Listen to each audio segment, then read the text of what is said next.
14મી April પણ છે, doctor Baba Saheb આંબેડકરનો જન્મદિવસ, જે નોલેજ દિવસ તરીકે પણ ઉજવવામાં આવે છે. તો જય ભીમથી આપણે શરૂઆત કરીએ વિડીયોની. તો વિડીયોમાં જોવાનું છે આજે કે જીકેએસ પોર્ટલ ઉપર અમુક હજી પણ ઘણા બધા કન્ફ્યુઝન છે કે હજી સુધી પ્રોફાઇલ અપડેટનું, કોલેજ સિલેક્શનનું ઘણું બધું આવ્યું નથી. તો ખાસ એના એ વિદ્યાર્થીઓ માટે જે 12th બાર પાસ કે માર્ચ 2024માં જેમને એક્ઝામ હમણાં આપેલી છે. તો એના વિશેનો વિડીયો છે થોડોક. તો એ વિદ્યાર્થીઓ માટે માહિતી અપડેટ કરવા માટેનો એક આ વિડીયો છે કે હવે ક્યારે ક્યારે શું થશે. તો એક જે તમે યુનિવર્સિટીમાં એડમિશન લેવા માગો છો, હાલાકી યુનિવર્સિટીમાં એડમિશન નહીં, જે કોલેજમાં લેવા માગો છો એડમિશન, એ કોઈના કોઈ યુનિવર્સિટી સાથે અફિલેટેડ હશે. તો એ university time to time GKS પોર્ટલનું અપડેટ તમને એના નોટિફિકેશનમાં મળશે. તો એમાંથી જ આપણે આ સમયપત્રક છે જે બહુ જ ઇમ્પોર્ટન્ટ છે સ્ટુડન્ટ માટે, તે આપણે જોઈએ.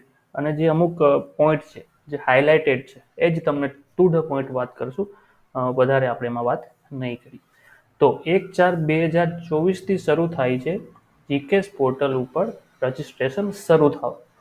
વાત યાદ રાખજો, રજિસ્ટ્રેશન શરૂ થાય, પૂરું નથી થતું.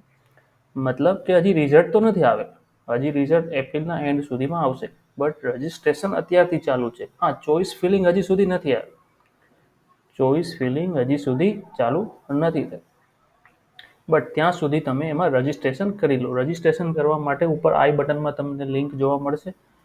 પ્રોસેસ સાવ સિમ્પલ છે. એફબીના અકાઉન્ટ કે ઇન્સ્ટાના અકાઉન્ટ ઓપન કરતાં પણ સાવ સહેલું છે. તો ગુજરાત બોર્ડનું કે અન્ય બોર્ડનું રિઝલ્ટ આવે એની પહેલાંથી જ રજિસ્ટ્રેશન, નોર્મલ રજિસ્ટ્રેશન પ્રોફાઇલ બનાવવાનું કામ ચાલુ થઈ ગયું છે. તેમાં જેને પણ પ્રવેશ જોઈ છે તેને એક્ઝેક્ટ એક તો કેટલા 300 રૂપિયા ફી ભરવાની છે. એક ફી ભરવાની 300 રૂપિયા છે. અને આમાં કંઈ એવું નથી કીધું કે જનરલ વાળાને 300 છે, ઓબીસી એસસી એસટી કે એને થોડાક ઓછા, એવું કશું નથી. અત્યારની માહિતી મુજબ બધાને, જે પણ વિદ્યાર્થી આવે, 300 રૂપિયા વન ટાઈમ ફી ભરવાની રહેશે. ખરેખર આ ના હોવી જોઈએ, બટ હવે છે તો છે.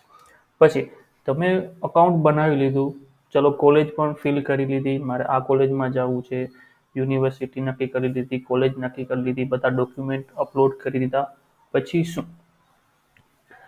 પછી તમે આ બાજુ જોશો કામગીરી છે ને, આ બાજુ આપેલ છે સમયગાળો, બરાબર? તો આ બાજુ સમયગાળો છે, ત્યાં 1/4થી આ પ્રોસેસ ચાલુ થઈ ગઈ છે, 1 નંબરની. સેકન્ડ નંબરની એ છે ગુજરાત બોર્ડ ધોરણ 12નું પરિણામ જાહેર થયાના 2 અઠવાડિયામાં પૂર્ણ કરવું. શું કરવાનું છે? તો કે તમામ પાસ થયેલા પ્રવેશ વાંછુક વિદ્યાર્થીઓએ જીકેએસ પોર્ટલ પર શૈક્ષણિક માહિતી ભરી ઓનલાઈન ફી ભરવાની રહેશે. મતલબ અત્યારે તો પ્રોફાઇલ બનાવી લો, પછી જેવું રિઝલ્ટ આવે એટલે બધી એકેડમિક માહિતી, તમે પાસ થયા છો, ફેલ થયા છો, ફેલ થઈ ગયા છો તો વાત તો કંઈ છે જ નહીં, કામ પૂરું થઈ ગયું તમારું ત્યાં. તો બધું ફોર્મ ભરી, પૈસા ભરી, 300 રૂપિયા ભરી આગળની વાત કરીએ. તો શું છે, ઉપરોક્ત ક્રમાંક 2માં દર્શાવેલા સમયગાળા સહિત ગુજરાત બોર્ડ ધોરણ 12નું પરિણામ જાહેર થવાના 3 અઠવાડિયામાં પૂરું કરવું. શું કરવું? તો કે તમે જે ડોક્યુમેન્ટ સબમિટ કર્યા છે, હવે સબમિટ કરેલ છે તો એ ડોક્યુમેન્ટ સાથે સાથે એ પણ જોતા જાય કે કોને વેરીફાઈ કરવાના છે અને ક્યાં વેરીફાઈ કરવાના, બધું ઇમ્પોર્ટન્ટ છે. તો એક સર્ક્યુલર છે હજી, જે યુનિવર્સિટીની સાઇટ ઉપર તમને તમારી યુનિવર્સિટીમાં જોવા મળશે કે માર્ચ 2024માં ગુજરાત બોર્ડમાંથી ધોરણ 12ની પરીક્ષા પાસ કરનાર જનરલ કેટેગરીના વિદ્યાર્થીઓએ ડોક્યુમેન્ટ વેરિફિકેશન કરવાની જરૂર નથી. તો જનરલના વિદ્યાર્થીઓ અને જે માર્ચમાં એક્ઝામ આપેલી છે તેને ખાલી પ્રોફાઇલ બનાવવાની છે અને પેમેન્ટ કરવાનું છે. બાકી કંઈ વેરિફિકેશન કરવા ક્યાંય ઉનાળામાં ધક્કા ખાવાની જરૂર નથી. ધક્કા કોને ખાવાના છે? તો કે એસસી એસટી ઓબીસી ઈડબ્લ્યુએસ અથવા ફિઝિકલી હેન્ડીકેપ હોય તેને જ ધક્કા ખાવાના છે. હવે એક ક્વેશ્ચન એ પણ થાય, જનરલમાં આવ્યો અને પીએચ હોય તો શું કરવા, જવાનું કે ના જવાનું? તો જવાનું તો આઈ થિંક હશે, નકર અહીંયા પણ લખેલું હોત કે પીએચ માટે નથી. તો માર્ચ 2024માં જનરલ સિવાયના બધા કેટેગરીવાળાને ડોક્યુમેન્ટ વેરિફિકેશન કરાવવું કમ્પલસરી છે. મને એવું લાગ્યું છે માર્ચ 24 પૂર્વ, મતલબ આ વર્ષે તમે એક્ઝામ નથી આપેલી 12થની, એની પહેલાં પાસ કરી છે, તો શું કરવાનું છે? તો તેમને તો કમ્પલસરી ડોક્યુમેન્ટ વેરીફાઈ કરવાનું જ છે. ઇવન તે જનરલ કેટેગરીમાં હોય તો, જ્યાં સુધી હું વાંચું છું અને હું આનું ઇન્ટરપ્રિટ જે રીતે કરું છું તે રીતે. અને તમે ગુજરાતમાં રહો છો બટ મૂળ નિવાસી ગુજરાતના નથી, ત્યારે તમારે ડોમિસાઇલ સર્ટિફિકેટ પણ તેમાં સાથે લગાડવું પડશે. ઓકે, તો હજી આગળ જઈએ. રિઝલ્ટ આવી ગયા બાદ આ બધું કામ પૂરું કરવું પછી ડોક્યુમેન્ટ વેરિફિકેશન થયા બાદ જો કોઈ યુનિવર્સિટી પ્રવેશ પરીક્ષા કન્ડક્ટ કરતી હોય તો એને પણ પરીક્ષામાં દેવા જવી પડશે. હવે એક ક્વેશ્ચન ફરી થાય કે હું એક બીકેએનયુમાં પણ આપું છું, એપ્લાય કરું છું બીસીએ માટે, સૌરાષ્ટ્રમાં પણ ક્યાંક બીસીએ માટે એપ્લાય કરું છું, તો મારે બીકેએનયુના પણ ઇન્ટરેસ્ટ એક્ઝામમાં દેવા જવાની, પ્રવેશ પરીક્ષા મારે સૌરાષ્ટ્રની પણ દેવા જવાની, કે કોઈ અધર યુનિવર્સિટી હોય 14 જેવી ગુજરાતમાં છે ત્યાં પણ જવાની. તો અલગ યુનિવર્સિટી થાય ત્યારે કઈ ટેસ્ટ લાગુ પડશે, ત્યારે આ એક ક્વેશ્ચન છે સ્ટુડન્ટનું. તો મારી પાસે પણ અત્યારે એનો કોઈ આન્સર નથી, જેવું કોઈ અપડેટ આવશે તો હું તમને જણાવીશ. તો મતલબ જ્યારે કોઈ કોલેજ કે યુનિવર્સિટી પ્રવેશ પરીક્ષા બાદ જો તમને પ્રવેશ આપતી હોય ત્યારે આ મુદ્દો લાગુ પડે છે, અધરવાઇઝ કંઈ પ્રશ્ન નથી. પછી રિઝલ્ટ આવવાના 3 અઠવાડિયા બાદ શું છે તો કે એનું જે પરીક્ષા લેતી હશે પ્રવેશ પરીક્ષા, તો એનું મેરિટ લિસ્ટ બરાબર જલ્દી કરવું. અધરવાઇઝ એમાં પણ જો કોઈ ગ્રીવાન્સ હોય, કોઈ પ્રોબ્લેમ હોય તો 2-3 દિવસમાં એને સોલ્વ કરી નાખો. તો આ બધા અમુક નોર્મલ નિયમ છે. તમારે ઇન શોર્ટ રિઝલ્ટ આવ્યા બાદ 21 દિવસ, 3 અઠવાડિયા એટલે 21 દિવસ, 22 દિવસની અંદર બધું કામ પૂરું કરવાનું છે. હવે એમાં પણ તમને જો કોઈ પ્રશ્ન હોય તો આની અંદર પણ ઘણા બધા નોટિફિકેશનમાં આપેલું જ છે કે ક્યાં વેરિફિકેશન કરવા જાવું, એક હજી પ્રશ્ન હશે. તો બીકેએનયુ નરસિંહ મહેતા યુનિવર્સિટી એક નોટિફિકેશન આપ્યું જ છે ઓલરેડી, કે જ્યાં તમે તમારા ડોક્યુમેન્ટ વેરિફિકેશન કરાવી શકો. એની પણ લિંક હું તમને આપી દઈશ અને આ બધા નોટિફિકેશનની લિંક પણ તમને હું આપી દઈશ. ત્યાંથી તમે તમારી રીતે જ વાંચજો અને તમારી રીતે જ તમે બધા નિયમ જોઈ લેજો અને વિચારજો કે મારે આગળ શું કરવું. છતાં પણ નથી સમજાતું તો તમારી હેલ્પ કરવા માટે અહીંયા તૈયાર જ છે. તો આ બધી કોલેજ છે, તમારી નજદીકમાં જે કોલેજ હોય ત્યાં તમે જઈ શકો છો અને ડોક્યુમેન્ટ તમારા વેરિફિકેશન કરી શકો. હવે ડોક્યુમેન્ટ વેરિફિકેશન કરવાનું હજી કામગીરી સ્ટાર્ટ નથી થઈ, કેમ કે હજી રિઝલ્ટ આવેલ નથી. રિઝલ્ટ આવે તમારે ડોક્યુમેન્ટ વેરીફાઈ કરાવવાનું, ડોક્યુમેન્ટ વેરીફાઈ કરી તમારે જે કોલેજમાં જવું છે ત્યાં એડમિશન લેવા માટે જવાનું. અને તમે કોઈ ડાયરેક્ટ કોલેજમાં જશો તો તમને ક્યારેય એડમિશન મળશે નહીં. થ્રુ આ પોર્ટલ થ્રુ જ તમે કોઈ પણ કોલેજમાં એડમિશન લઈ શકશો. તમારે એડમિશન લેવું છે યુજીમાં, અને જો યુજી પાસ થયા બાદ જો પીજીમાં ક્યાંય એડમિશન લેવાનું છે માસ્ટર ડિગ્રીમાં, તો પણ આ પોર્ટલ ઉપર રજિસ્ટ્રેશન થવું ખૂબ જ જરૂરી છે.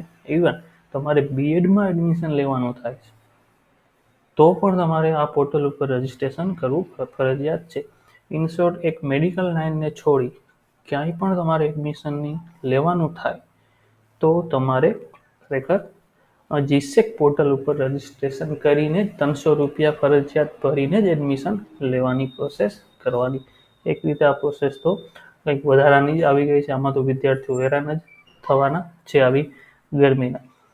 હવે એક ક્વેશ્ચન મને એ થયો, અહીંયા કહે છે કે જનરલના વિદ્યાર્થીઓને ક્યાંય ડોક્યુમેન્ટને વેરીફાઈ કરવા જવાની જરૂર નથી. એવું શું કામ?